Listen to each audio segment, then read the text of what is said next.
Welcome back to She Rises Daily, Emerging You in 10. I'm your host, DocShellie, here to bring you your daily dose of inspiration, empowerment, and growth.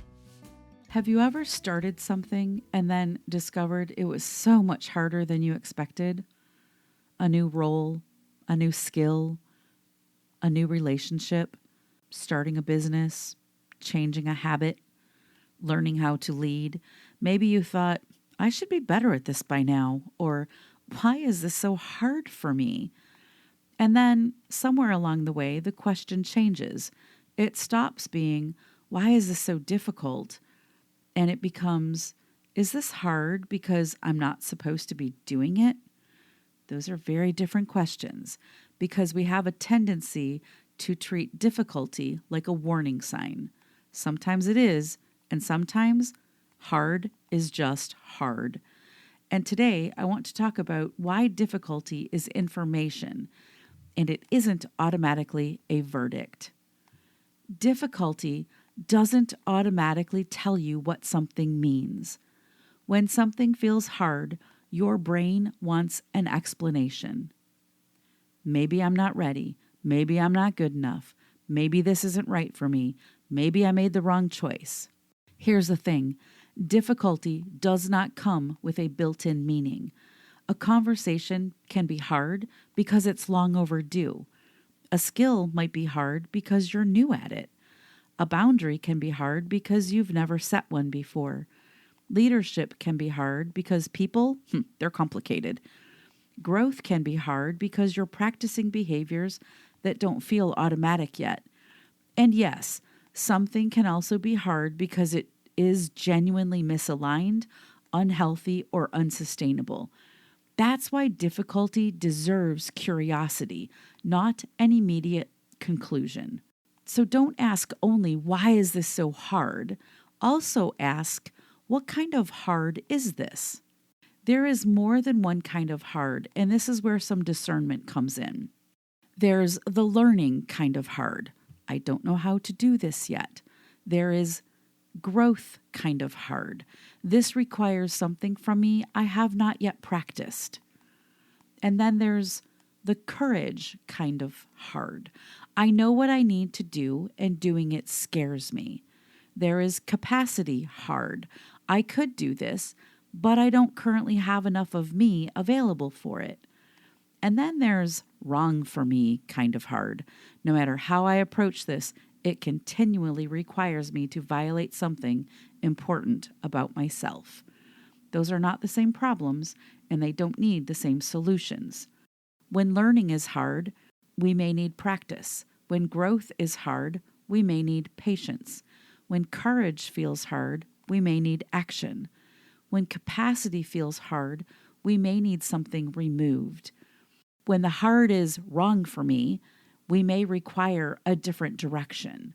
So before you quit or before you push harder, spend some time diagnosing the hard. I've had so many coaching conversations with people who say, I don't think I'm good at this. And I'll ask, how long have you been doing this?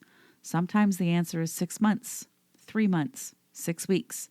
And then we'll talk about what they're actually experiencing.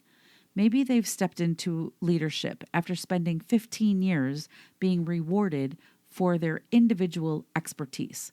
And now all of a sudden, they're expected to be able to delegate, to be able to coach other people, to influence decisions, to navigate ambiguity, to have difficult conversations. Of course that feels hard.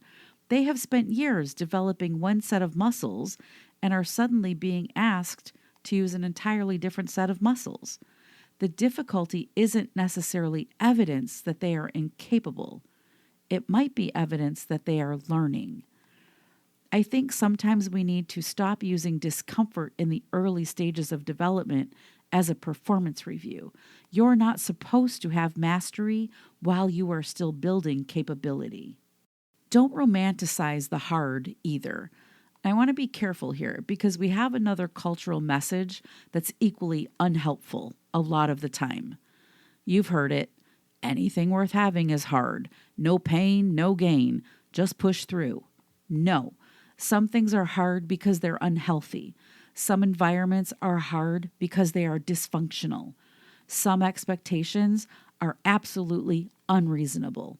Some relationships repeatedly cost more than they give. Some goals no longer belong to you. Difficulty isn't automatically evidence that you should stay, any more than it's automatically evidence that you should leave. That's why the question, what kind of hard is this, matters so much. We are not glorifying struggle. We need to interpret it. Sometimes hard means you're building capacity. Think about the things you can do easily now that once required enormous concentration. Driving, having a difficult conversation, speaking in front of people, using a piece of technology, doing something in your profession that once intimidated the hell out of you. At some point, you had to think about every step, and now you just do it. That's what capability development often looks like. It's hard, it's awkward, it's effortful, and then gradually it starts to feel more natural. We sometimes quit in the effortful stage because we interpret effort as evidence that we're bad at something. Effort can mean something very different. Your brain is still building the neural pathways, so don't confuse "this isn't automatic yet" with "this isn't for me." Here's your reflection question for today. What is feeling hard in your life right now? And before you decide what that difficulty means, ask yourself, what kind of hard is this? Is it the learning kind of hard? Is it the growth kind of hard? Is it the courage kind of hard? Is it capacity? Or is it the wrong for me kind of hard? And here's your power thought. Difficulty is information. It is not a verdict.